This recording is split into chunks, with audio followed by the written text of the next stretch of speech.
Welcome to the Howie Silbiger Show on the True Talk Radio Network.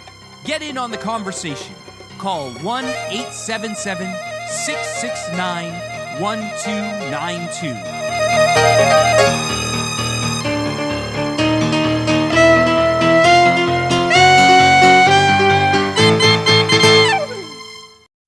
And I'm Howie Silbiger. Welcome to the Howie Silbiger Show, right here on the True Talk Radio Network. So pleased to be here with you. It's been a few weeks since we've been on. I'm glad to be back, and I'm happy that you've decided to join me on this great occasion of me being back here on the air with the Howie Silbiger Show. It is absolutely mind-boggling to me that the Jewish community jumps in continuously, to discuss and get upset about anti-Jewish remarks made by celebrities. It's mind-boggling to me that people fall for this time and time again and spend hundreds of hours discussing the virtues of what the celebrity said, the ramifications, condemning the celebrity, getting companies to drop their sponsorship of celebrities, getting people to boycott things. It's just mind-boggling to me how much effort goes into such a futile thing. Now, why am I saying it's futile? We should be outraged when people make anti-Jewish remarks in public. Of course we should. Nobody should be spewing anti-Jewism in public. Nobody should be screaming about Jew hatred on national platforms. That shouldn't be happening. But it does happen. It's been happening for centuries. So why are we upset about it? Why does it still bother people that Jews are being attacked in public? It makes very little sense to me, really. We should be used to it. Not that we should be accepting it, but we should be used to it. And screaming about it is not going to change it. I saw all the regular, we're paid to be outraged groups being outraged by Kanye West this week. Kanye West made a statement on Twitter saying that it's time to go DEFCON 3 on the Jews, and that the Jews control the media and control the world, and therefore he's upset that the Jews control the world. This man was a billionaire, and somehow he was upset that Jews who aren't billionaires are controlling the world. This is the logic that this man was using, and this is what people get upset about. Kanye West is known to be not only a provocateur, that's for sure. He's been provoking for years, but he's also known to be slightly off mentally. So to take Kanye West at face value doesn't make very much sense to me. It seems stupid. But the people have spoken, and the organizations that get paid to be outraged were outraged, and on cue, they all came out calling him an anti-Semite, anti-Jewite, a Jew hater, screaming that his Jew hatred has emboldened white supremacists, even though he's black. His Jew hatred has emboldened white supremacists. And one picture, 350 million people living in the United States of America, 50 states, and one picture of 6 people standing on an overpass holding up an anti-Jewish sign was enough to throw the entire world Jewry into a frenzy. Everybody was upset. Everybody was angry. Kanye must go. This was a hero, by the way. Everyone loved Kanye West. His Yeezys are easily the best-selling shoe out there. But everybody must go. You must get rid of Kanye West. Wipe him out. Forget about him. Destroy his career. Destroy him as a person because he said something you didn't like on Twitter. Cancel him. That's what we got to do. Cancel him. And that's what they did. So, a man who was complaining that the Jews controlled everything, and the Jews controlled the world and controlled the entertainment industry, lost his contract with Adidas for his for his shoes. Adidas, by the way, has a very anti-Jewish history. They were Nazi supporters, but we won't go there. Lost his contract for Adidas and lost his status as a billionaire because Jews were upset that he said that Jews control the world. So his entire world fell apart. His entire world fell apart because he said Jews control the world, and then Jews went and proved that they do by having him canceled. That seemed counterproductive to me. It seemed kind of dumb. On the when you think about imagery, and if you want to prove that Jews are not people who control the world, I think it's kind of idiotic for Jews to cause a man to lose his livelihood just to prove him wrong. It seems weird. I don't know. Maybe it's just me. 1-877-669-1292 is the number to call. That's 1-877-669-1292. We're broadcasting live tonight. Now, there might be a technical issue. It seems that there might be a technical issue with the streaming. I'm hoping that this is streaming everywhere. Should be streaming on all social media. It may or may not be, but if it's not, I mean, you can always listen to it on the True Talk Radio app. That's why the app is there, and the show airs on the app. Every single episode airs on the app. So if you can't catch it on social media for whatever reason, you could always catch it on the True Talk Radio app. 1-877-669-1292 is the number to call. That's 1-877-669-1292.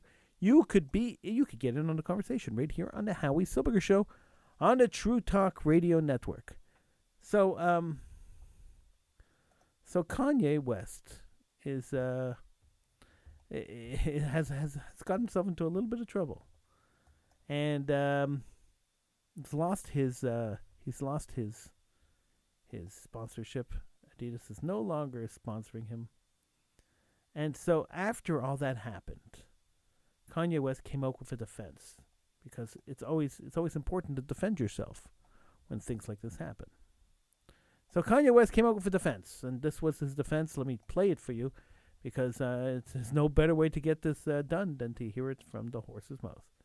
Here is Kanye West's defense on his on a podcast he was doing. His defense of saying that Jews control the world, and Jews have destroyed him. Here's what he had to say about that. That's what's happening. By the way, we can't be mad at them, and you can't call me anti-Semitic for calling out. You can't call me anti-Semitic for saying I'm going DEFCON 3. I think what you said though is important though. That sounds pretty anti-Semitic, except for the fact that I am Jew. And you said you can't be mad at them because you want to do the same. You know what? That's an important thing to say. I can't be, but I am, because I'm jealous, because I'm a human being. And you want the same and I'm a competitor. I want my people to rise up like the Jewish people. I'm a competitor. I feel that if I am not the leader, I'm one of the strongest, most vocal leaders. And I feel Lauren is the leader. I feel like there's multiple people that are leaders in this community, right? And I'm jealous of the Jewish community. I'm jealous of how the fact that they do not abort their people. I'm jealous of how the fact. So why not say that as opposed to saying it right now. It's coming now. Let me say it, bro. It's coming now. It's coming out. Let me say it. You have to get to it. I'm jealous. I'm jealous of the fact of how they don't abort their babies. I'm jealous of the fact of how they stay with their wives. I'm jealous of the fact of how they do business together. I'm jealous of the fact of how they read their contracts and understand their contracts. I'm jealous of the fact. I'm jealous of the way Jewish people do business. And I'm jealous, not just for me, but for our entire culture. And I believe that once we rise up, that we will have a position to be able to serve God, because it's not about taking over the world. God runs the world. We need to be in service to God.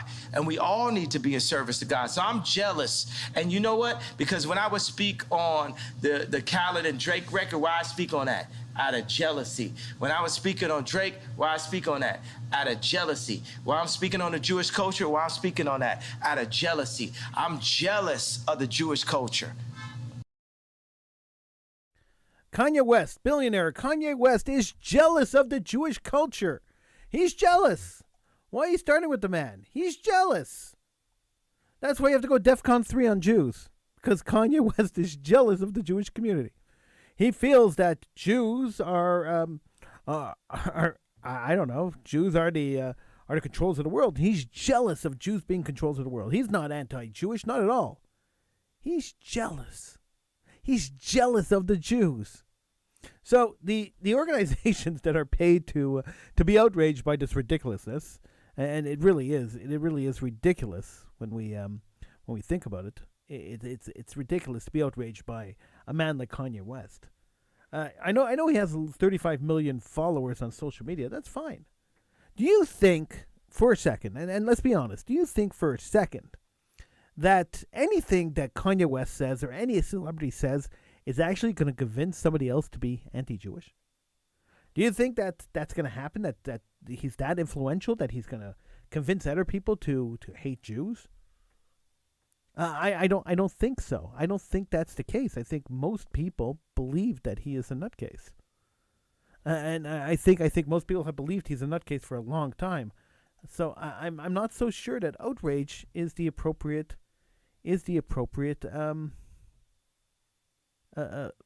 reaction to this. Now I had another friend on Facebook who blamed Kanye West's speech and the Nazis, who blamed him on the Nazis that showed up, the 6 guys that showed up on a bridge out of 350 million people in the United States. 6 guys showed up on a bridge. It's the only picture they're using. The Nazis saluted and they said, "Yay, Kanye's right about the Jews." 6 guys out of 350 million people got out there and stood up and stood with Kanye. Yay! And the guy blamed it on Donald Trump, and that made me laugh even more. Because any excuse, really, any excuse. People are. I don't know. I don't know. In today's world, it has gotten to a point where any excuse you could use to push a narrative, to push a political point of view, people just kind of jump on it. So if you could conflate an issue in any way, and comparing Kanye West to Donald Trump, is conflating the issue, or blaming the Kanye West thing on Donald Trump is conflating the issue. So if you can conflate the issue in any way, then grab that opportunity on social media, because hey, there's no better way to express yourself than outrage, and that's the way. That's what social media is there for. It's there so you can be outraged. So feel free to just blame somebody's remarks on somebody else. Why not? This world has become so ridiculous. It's hard, and I'll be honest, I almost find it almost demotivating to get on and talk about this stuff, because it's hard for me to believe that in the course of my lifetime, and I'm not that old, but in the course of my lifetime, we have gone from rational political debate, we have gone from talking about the issues and discussing them on a rational level, to outrage and canceling and this kind of craziness. You know how many letters I get to True Talk Radio asking to cancel this show? Why? Why would you want to cancel it? Why would you want to cancel anybody? Why would you do that? Because you don't like something I say or something somebody else says? Well, you have an option. You don't have to listen to the show. That has always been the option. I said this years ago, in 2003 or so, maybe 2002, 2003. I actually wrote a long editorial piece in a newspaper defending Dr. Schlesinger, Dr. Lori Schlesinger, defending her after she said that being homosexual is a biological error. Now the gay community went nuts, and the gay lobby, I'm not going to say the gay community, the gay lobby went nuts, And they lobbied CBS to cancel her TV show, and then eventually she left terrestrial radio and went on to satellite radio because she just didn't want to deal with it. But the idea was that she made a statement of something she believed. Okay. So what? So what? She's a paid opinion host. She expressed an opinion. If you dislike her opinion, you have an option. You could not listen to her. You could turn off your radio and then definitely not listen to her and vote that way. You know, the more people that turn off the radio, by the way, the less advertising radio stations get. And if your show's not generating the revenue that the radio station needs your show to generate, you're generally removed from the station. That's usually the way it works. Doesn't always work that way, but it works that way on major networks. So if you're not generating income, you're not going to be on the station. If you're not bringing the numbers, nobody's listening to you. You're off the air pretty quick. So if they wanted to get Dr. Laura off the air pretty quick, all they had to do was not listen to her show. But what tends to happen, and this is the honest truth, is that when you disagree with somebody, you tend to listen to the show even more. You tend to turn it on because you want to hear what the next thing that person's going to say. It was outrageous, but I had to hear the next thing he had to say. Oh, that was outrageous too. Then I had to hear the next thing. Oh, what else could he say that's more outrageous than what he just said? And that's what tends to happen. And so the more we go on, and the longer things go on, the more people listen to the show and the more revenue the show generates. Not this show in particular, but I'm talking about radio in general. That's the way entertainment works. The more listeners, the more money. It's a simple formula. So I don't care what Kanye West thinks of the Jews. Honestly, couldn't care less. I don't care what anyone thinks of the Jews. Are we that fragile of a nation that we have to jump and defend ourselves for every whack job and every crackpot that gets up and says something?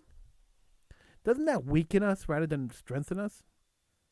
Shouldn't we get up and say, we don't care what you think? It's irrelevant to us what you think? The Jewish people have been around for thousands of years. We're one of the oldest living people. We don't care what you think. The only time we care what you think is when you say we want to kill the Jews. Other than that, we don't really care. You don't have to like us. You don't have to accept us. You don't even have to acknowledge the fact that we exist. Just go about your life. Leave us alone.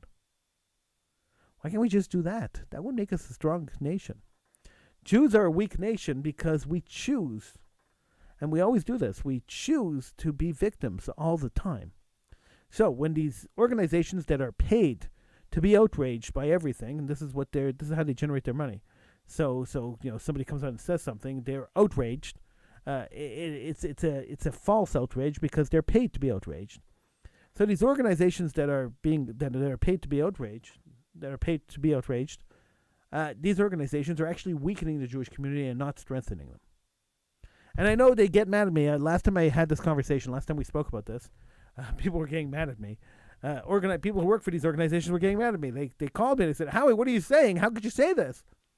But it's true. It is true. If we were a strong nation and we just didn't care what anybody else said about us and what anybody else thought about us, if we didn't always have to be the victim, then organizations like B'nai B'rith and the Simon Wiesenthal Center wouldn't exist. They exist, and the Anti-Defamation League wouldn't exist. Sorry, the Simon Wiesenthal Center exists for other reason. They wouldn't exist because they would just be able you would just have to get up and say, hey, listen, we don't care what you think. As long as you're not trying to kill us, and if you are trying to kill us, we will defend ourselves. But as long as you're not trying to kill us, we really don't care. It's irrelevant. How does it change your life or my life at all? In any format, any way whatsoever. How does it change our lives if Kanye West says that he hates Jews? Doesn't change my life in one bit. I don't know Kanye West. I will probably never meet him in my life, nor would I care to meet him.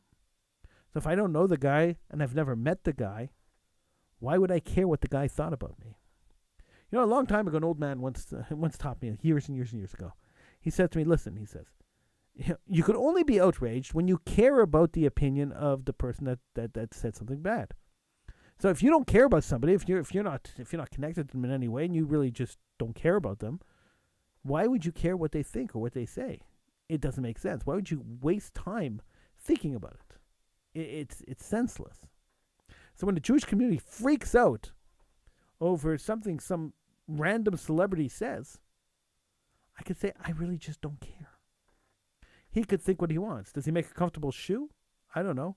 I wouldn't buy Adidas anyway. Adidas supported the Germans. I preferred to buy Puma.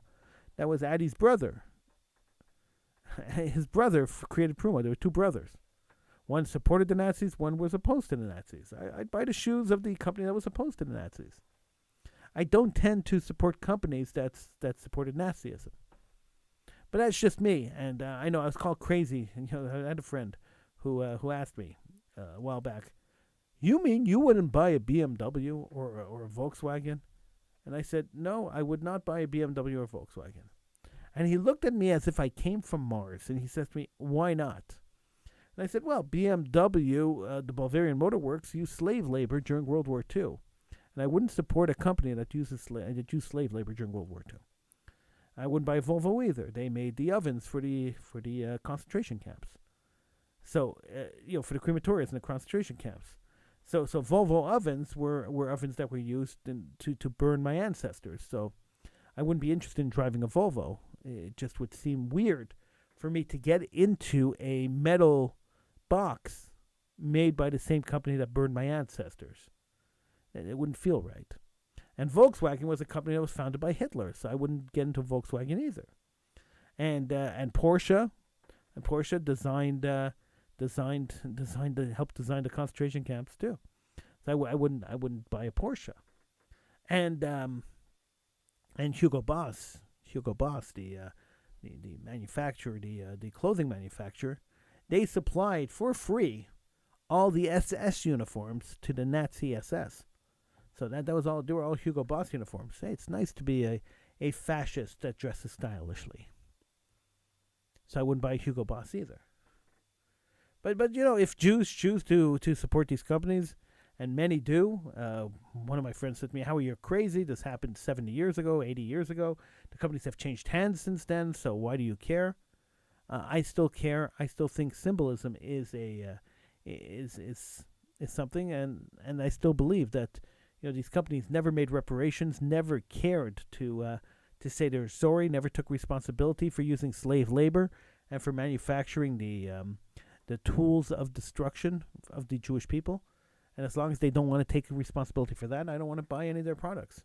The same thing with IBM, who created computers specifically to count the Jews that were being put into concentration camps. So these computers were designed specifically for that purpose.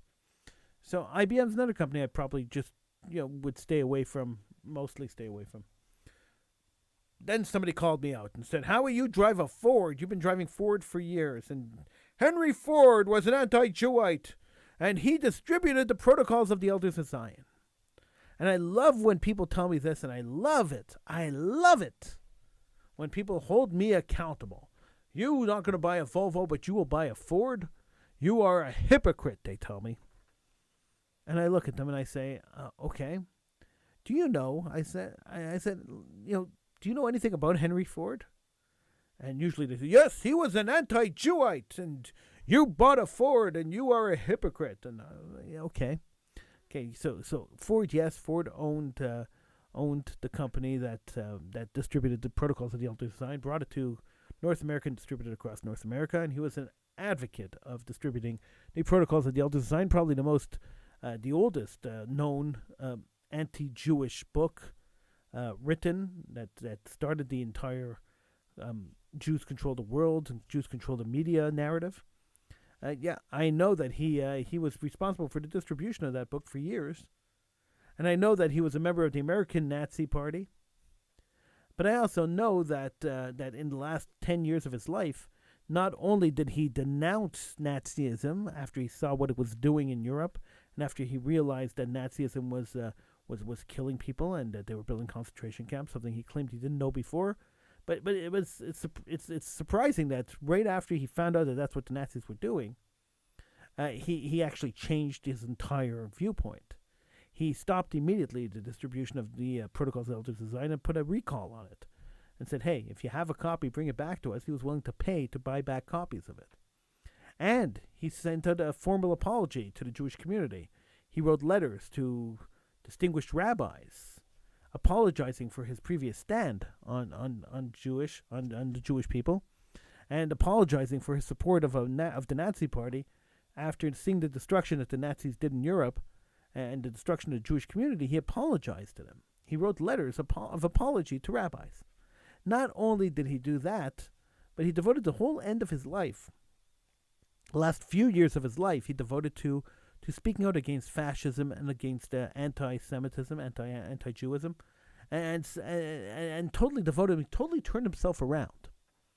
So somebody who could do that, in Judaism we have a concept called tshuva, and the concept of tshuva means that somebody repents, somebody looks at their life and realizes that what they had done was wrong, and they actually do something to reverse the damage that they caused.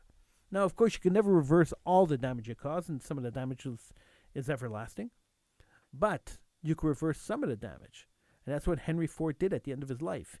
He tried to reverse a lot of what he did, and for that, I think Henry Ford gets a pass on his earlier anti-Jewism. He gets a pass on it. And that's how I feel comfortable buying a car from the Ford Motor Company, which is still owned by the Ford family. Henry Ford's descendants still own the company. And that is why I cannot buy a Volvo or a Volkswagen or a Audi or any German car or Bavarian car, because those companies never took an initiative to go and try to rectify their past, never tried to reconcile their past, never took any ownership of the anti-Jewism that their companies caused, and the destruction and the torture of the Jewish people. They've never ever done that. So as long as they don't want to do that, and as long as they continue to pretend that they had no connection to the Holocaust, then I have no connection to them. And I explained this to my friend who held me accountable and called me a hypocrite. I explained it to him, and he looked at me and he said to me, well, I can't accept that. I said, okay, fine. I mean, I personally don't care if you accept it or not. This is the way I feel. This is the way I think. This is the way I feel and I think. I'm entitled to my opinion. You're entitled to yours. I respect you for your opinion. I hope you can respect me for mine. And we moved on. But this is the same friend who also made the argument that you can't be racist against white people. That white people were racist for so many years that when people are racist against whites now, the whites deserve it. What? How could you be anti-racist and promote the racism against a nation of people, against a race? The discrimination against a race. It doesn't make sense. But some people try to justify it, saying that the whites were so racist for so many years in so many different places that it's okay to hate white people. No, it's not. It's not okay to judge or hate anybody based on the color of their skin. So I don't believe for a second that it's okay to say that, he's an angry white man, so forget about it. And that's racist. I voted for Barack Obama because I wanted a black president. That's racist. I could go through 100 different examples. Anytime you make a decision based on somebody's skin color, if you look at somebody and say, I like this person because he's white, or I like this person because he's black, and not based on their intellectual, affirmative action, we have to hire X amount of black people, X amount of Chinese people, that's totally racist. You should make your opinions, you should formulate opinions on people based on their qualifications, based on their personalities, based on things that they control. Nobody controls their skin color. Maybe Michael Jackson did, but nobody else controls their skin color. You're born with it. It's not something you can control. And so it drives me crazy when people come to me and say to me, I voted for Barack Obama because he was black, and we have to vote for black people. Or you have to vote for this politician because they're Jewish. No, I don't. Let me be clear. I do not have to vote for somebody because they are Jewish. nor will I ever vote for somebody because they are Jewish. I don't care what religion they are. I can't even be clearer than this. I don't care what color they are, what religion they are. I care about their qualifications, their education, their experience, and what they will do as a politician for me and my community. My community means the community I live in and the community that I care about. So I do not care if they are red, white, green, yellow, purple, blue, black, or any other color. It doesn't matter to me. What are their qualifications? How good of a politician could they be? That is the only question that matters to me in an election. So when people say to me, oh, well, he's Jewish, you got to vote for him because he's Jewish. No, I don't. Another thing I don't care about is what color or what race or what sexuality or who a celebrity sleeps with. I couldn't care less. Does the celebrity entertain me? When they make a movie or a TV show, am I entertained watching the TV show? That is my only concern when it comes to actors. Do I care what their political beliefs are? No. Do I care what their political opinion is? No. They're hired clowns. Entertain me. That is their job. Do they want to be people outside their job? Sure, you can be people, and they can hold their opinions, and they can have discussions with their friends. But to use their platform as entertainers to express a political opinion, I don't care what you think. Entertain me. Be a clown. Do something. Make me laugh. Make me cry. Make me be interested. Make me think. Don't tell me what you think about politics. Come on. And we take this all seriously, and everyone takes it seriously. And when they make a stupid comment like, you gotta go DEFCON 4 on the Jewish community, what the heck does that mean anyway? It doesn't mean anything. Well, we're gonna go DEFCON 4 on the Jewish community. And the whole community freaks out. Everybody freaks out, and they have conniption fits. Weeks afterwards, they're still talking about it. Did you ever think that that's maybe what the guy wanted? That people will be talking about him for weeks and weeks and weeks? Publicity stunts work like that. You make a stupid statement, somebody talks about you for weeks. Wow, look at you, you're still famous. You want to stop Kanye West from expressing his opinion? Don't care what he says. Now, I don't know if they listen to the show or not, or if they watch the show. I have no idea. But there was one of these, paid to be outraged organizations that the other day said that they posted up, and you say I see these posts not by these organizations, all these millennials, these 20-odd-year-olds who just follow each other. So I'm friends with a whole bunch of them on Instagram, and I watch as one posts up a meme. We can't ignore Kanye. We can't ignore Kanye because he's dangerous. And then all of them post up the same thing. We can't ignore Kanye. Ignoring him doesn't make Jew hatred go away. I hate to break it to you. Paying attention to him doesn't make Jew hatred go away either. Arguing with him doesn't make Jew hatred go away either. Countering his opinion doesn't make Jew hatred go away either. Do you think that one of the Nazis standing on that bridge, in that picture that had 5 Nazis standing on a bridge, which is the only 5 people in all of the United States, all 350 million people in the United States, 5 people were standing on a bridge, and that's the one picture that they use for everything? Do you think one of those 5 people will change his mind because Stand With Israel put out a meme saying that Kanye was wrong? Do you think they're going to look at this meme from Stand By Israel and say, oh, Kanye was wrong? Oh, yeah.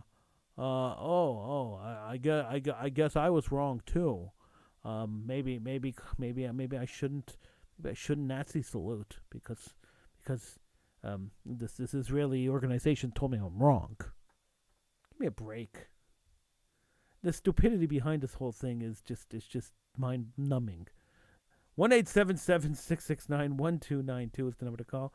1-877-669-1292. You can get in on the conversation. I know some of you disagree with me. That's fine. You're entitled to disagree with me too. Some people feel, and I used to feel that way too. When I was younger, I used to feel that way too. That you have to counter, you have to get out there, and you have to be heard. And we, if there's a Nazi in the street, we have to retake the street. I believed in all that. And to a certain extent, I still believe in that philosophy, that if something happens on the street, the Jews should not be afraid to have a rally on the street. We shouldn't be building fortresses and hiding in our fortresses. We should be able to be on the street. We should be able to be on to be out in public and do our thing in public. So to a certain extent, I'm still that guy. But something stupid like this, it's just mind-numbingly stupid. And for us to get so worked up about it, I'm getting worked up about the fact that other people are worked up about this. That makes sense to you. It's normal, right? 1-877-669-1292. Are you upset about what Kanye said? I mean, does it really bother you? And if it does, could you tell me why? Maybe there's a reason. Maybe I'm overlooking something. Maybe I'm not thinking this straight through. I don't know. But sometimes that happens, that I don't see the entire picture. Maybe I'm missing something. And if I am, please call me and tell me what I'm missing, because whatever it is, I just want to, I just don't get as outraged as other people. And I find myself getting less and less outraged as time goes on. Maybe I'm just becoming jaded. I never considered the whole "you could be jaded" thing. Maybe I'm just becoming jaded. Maybe I'm just accepting the fact that Jew hatred has existed for centuries and it's not going away. And no matter what we do, we're not going to make it go away. So maybe I'm just jaded. It's possible. Anything is possible. I don't think so, but anything is possible. I'm just sick and tired of these pay for outrage organizations riling everyone up, and then nothing changes. Adidas canceled Kanye West's contract, so he's not a billionaire anymore. His stock value went down. Okay, fine. And people are outraged, so as long as this outrage continues, so as long as he keeps trending on Twitter for making these anti-Jewish remarks, and as long as he keeps getting onto this, these platforms and saying that he's a Jew and that he's jealous of the Jewish people, as long as he keeps doing that, and that's just a publicity stunt. That's just a way of him staying in the media and being relevant. So as long as he keeps doing that, these pay for outrage organizations are going to keep screaming about him. But eventually, he's going to stop, and the media is going to stop paying attention, and they're going to move on to the next outrageous thing, and we're back to square one. And so, what's going to happen? Much like Nick Cannon, who made very anti-Jewish remarks, he's just going to get his jobs back. So Adidas is going to come to him quietly, and they're going to re-sign his contracts for Yeezys, not because they like Kanye West, but because Yeezys bring them in $1 billion a year. So they're gonna re-sign him. If not, Adidas, another shoe company, will re-sign him. He'll become a billionaire again. He'll release his next album, and he will come, around on a concert tour. And all the little Jewish kids who love rap music, who have embraced rap, will run out to buy Kanye West tickets, and all will be forgiven and forgotten. So this whole outrage will last for 2-3 weeks, and then it will disappear forever. Now, if you don't believe me, mark my words, I will replay this clip in 5 weeks from now when nobody remembers what Kanye West says, and you'll say, hey, Howie was right. Because this is the trend. This is what happens. It is the way things happen in the world. So I'm not so concerned about this, and I've already wasted way too many minutes of this show talking about this. I mean, I don't know why I spent so many times talking about this, so much time talking about this. I have no idea. It's not like there's other things going on. Of course there is. So let's move on to something else, because I'm actually getting bored. Really, I'm boring myself talking about this. So let's move on. The Quebec elections happened a few weeks ago. Now, I haven't been on since the Quebec elections. The last show I was on was right before, the day before the elections. So the elections happened a couple of weeks ago, and as predicted, the CAQ government in Quebec got reelected. This racist, xenophobic, fascist government got reelected. And what's interesting is the CAQ claims that they are they are not the Parti Québécois. They are the Coalition Avenir de Québec, and yet a lot of their ministers, so at least 3 or 4 of their ministers, are former Parti Québécois ministers. So basically, the Premier of Quebec, François Legault, is rebuilding the Parti Québécois under a different name. So he claims he's not separatist, but he's trying to separate the country by using legislation. It's extremely fascinating to watch. If you're a political scientist or somebody who likes to watch politics, it's extremely exciting and quite interesting to watch as Francois Legault literally works his magic to separate Quebec from Canada without having a referendum. And he's almost there. He's getting there. And it's fascinating to watch this. It's fascinating to watch him as he passes laws that are very discriminatory towards immigrants and towards people with religion. And he passes laws that are very discriminatory towards English people. And with reckless abandon, and nobody at all cares. Nobody in the rest of the country cares. So the Canadian government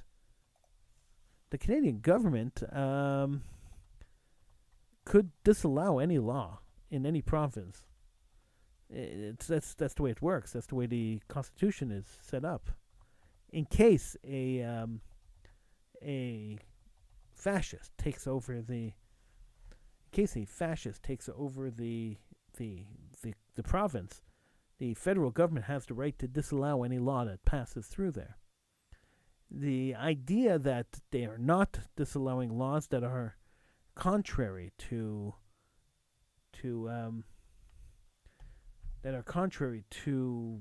normal relations between governments and citizens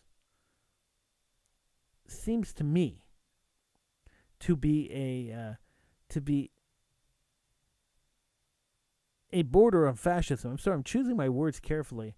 I normally don't hesitate when I say things, but I'm choosing my words carefully because I don't want to misspeak, especially on a topic like this. Because when we're talking about governments that are turning fascist, I think it's important that we use our words appropriately. Now, I've always said that words matter, and words that we use should matter, and we should be careful with the words we use. And I try to be as careful as possible and as clear as possible when I talk on the show. And I have to choose the words carefully because I don't want to misspeak. I don't want you to think that that I'm saying something that I'm not saying. The Canadian government has proven their fascist tendency when they took down the truckers' COVID protest, the truckers' protest, the convoy. When they took down the convoy, they proved that they were fascist. They have fascist tendencies. The Legault government proved that they have fascist tendencies when they passed Law 21. Law 21 banned people from wearing religious gear, so people like me who wear yarmulke or kippah, and people who wear turbans and hijabs and any other religious garb from working for any government agency. So you can't be a teacher, you can't work in the civil service. I mean, you can't be a police officer, you can't be a judge.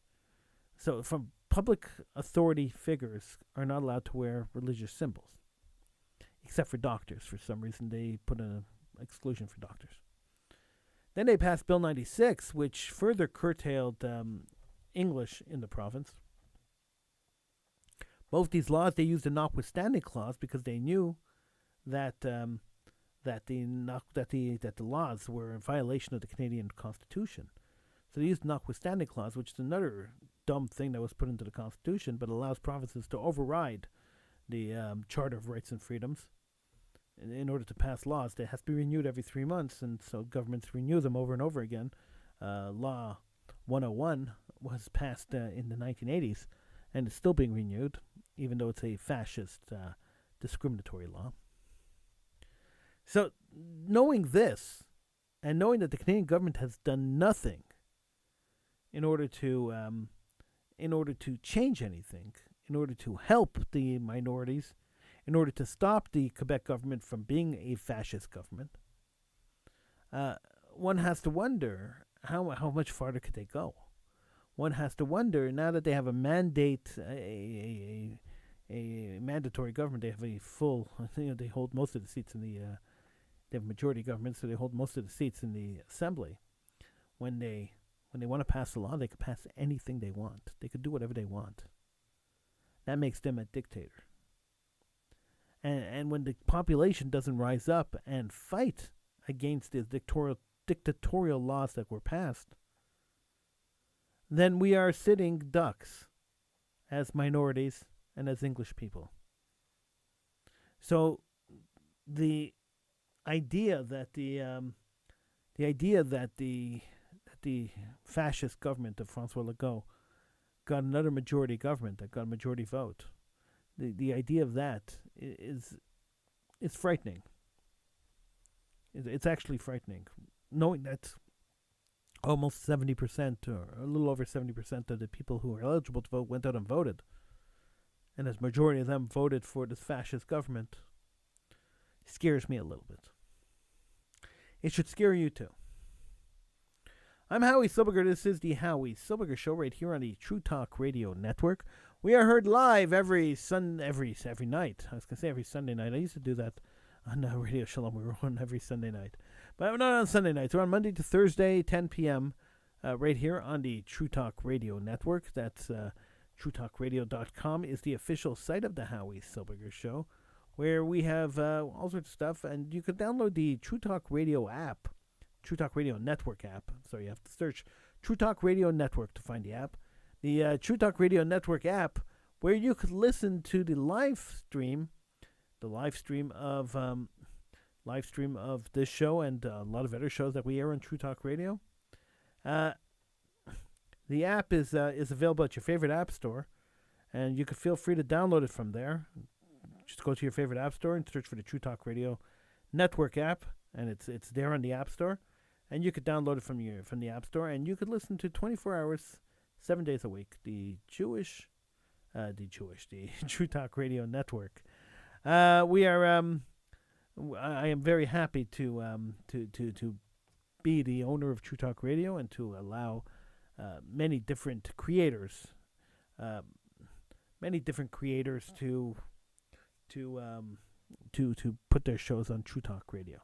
So I'm really just happy that True Talk Radio, that people want to put their stuff on True Talk Radio, and that True Talk Radio is the place to be if you want to hear local stuff and you want to hear national stuff and international stuff.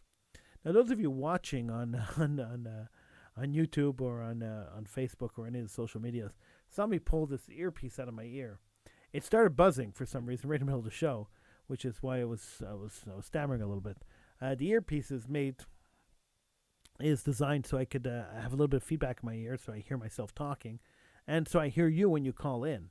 So normally you don't see it, and it's hidden in my ear. It goes around the side here, and it goes right into my ear. But for some reason, it started buzzing, and that's a little distracting. So I pulled it out. So I apologize. I apologize for doing that because normally I don't do it while the camera's on. It's not something that's normally done when the camera's on. But then again, the technology usually works when we're in the middle of a show. It usually doesn't die on me in the middle of the show. But what can we do? This is the way it is. Live radio. This is what happens. So we just do the best that we can, and we hope for the best, right? All right, so that's it.